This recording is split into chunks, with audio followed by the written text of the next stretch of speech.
नमस्कार दोस्तों, स्वागत करता हूं मैं आप सबका एक बार फिर से अपने चैनल हॉरर फाइल्स में।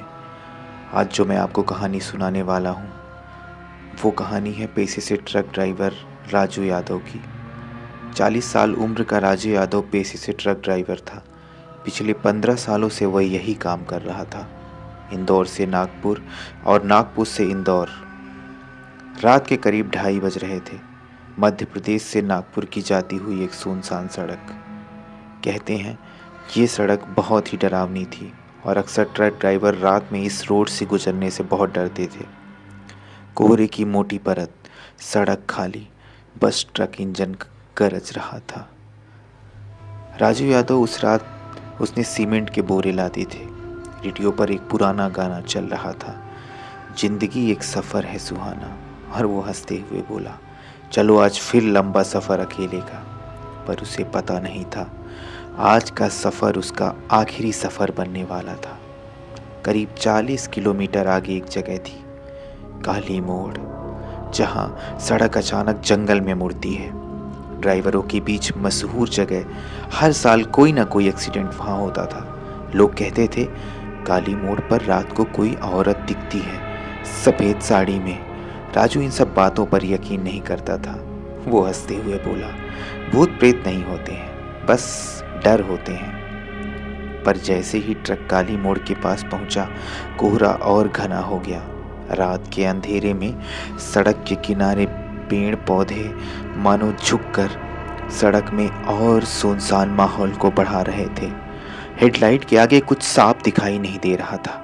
राजू ने स्पीड घटाई, क्योंकि सड़क 10 मीटर से आगे दिखाई नहीं दे रही थी। घना कोहरा, सुनसान जंगल, बस सन्नाटा और झींगरों की आवाज।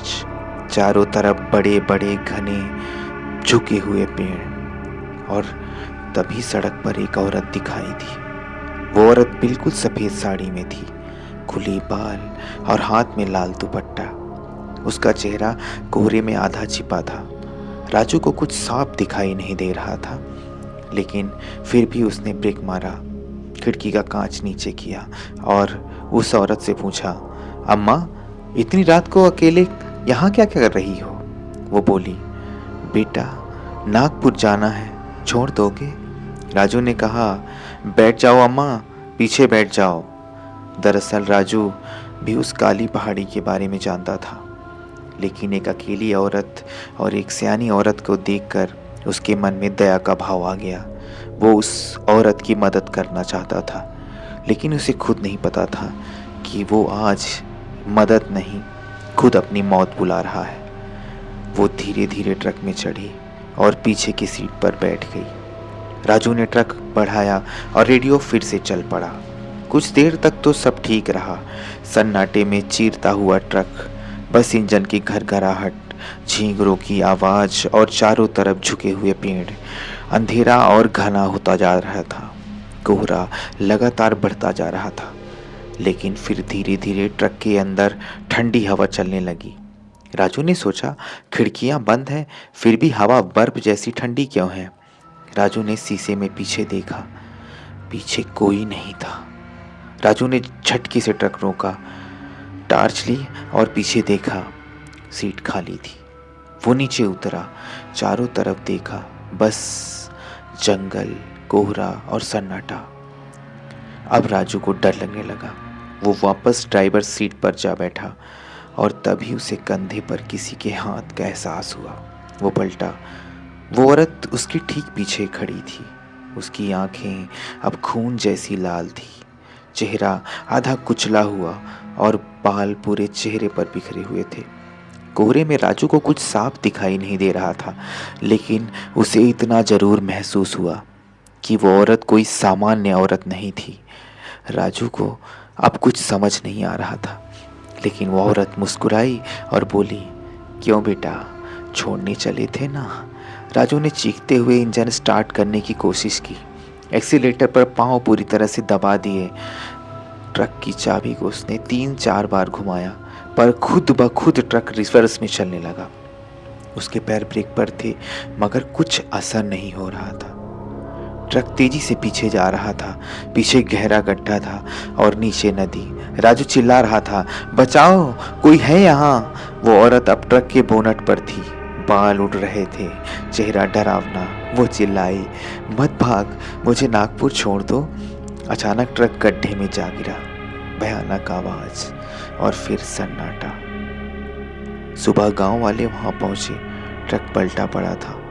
राजू स्टीयरिंग पकड़े बैठा था, जिंदा था मगर बोल नहीं पा रहा था। उसकी आंखें खुली थी, शरीर कांप रहा था। पुलिस आई, एम्बुलेंस आई। राजू के पास उसकी डायरी मिली जिसमें कांपते हाथों से लिखा था, लाल दुपट्टा, छोड़ने मत जाना। गांव वालों ने बताया 10 साल पहले उसी मोड़ पर एक औरत की मौत हुई थी। वो नागपुर जा रही थी। ट्रक के टायर में उसका लाल दुपट्टा फंस गया था। वो अपने पति के साथ अपने मायके जा रही थी। नवंबर दिसंबर की ठंड में वो अपने भाई के पास जा रही थी, लेकिन एक ट्रक के टायर में उसका दुपट्टा फंसा और वहीं गिर गई और ट्रक के टायर के नीचे आने से उसकी मौत हो गई। उसके बाद हर दिसंबर की रात वो लिफ्ट मांगती है। जो उसे बैठा ले, या तो वो मर जाता है या उसकी जुबान चली जाती है। कुछ समय बीत गया। राजू भी धीरे धीरे ठीक हुआ। वो फिर चलने फिरने लगा, पर बोल नहीं सकता था। एक दिन उसने अपनी पत्नी से लिखा, मुझे फिर उसी रास्ते पर जाना है, अधूरा वादा है। उस रात उसने अकेले ट्रक स्टार्ट किया। सुबह तक ट्रक नहीं लौटा। लोगों ने बहुत खोजा, मगर ट्रक वहीं था, उसी जगह, और स्टीयरिंग पर लाल दुपट्टा लिपटा था। राजू उसके बाद फिर कहीं नहीं मिला। आज भी जब कोई ट्रक ड्राइवर उस रास्ते से गुजरता है, कोहरे में, दिसंबर नवंबर की सर्द रातों में, सफ़ेद साड़ी या लाल कपड़ा दिखता है तो एक्सेलेटर दबा देता है, क्योंकि जो रुका वो फिर कभी मंजिल तक नहीं पहुंचा। धन्यवाद।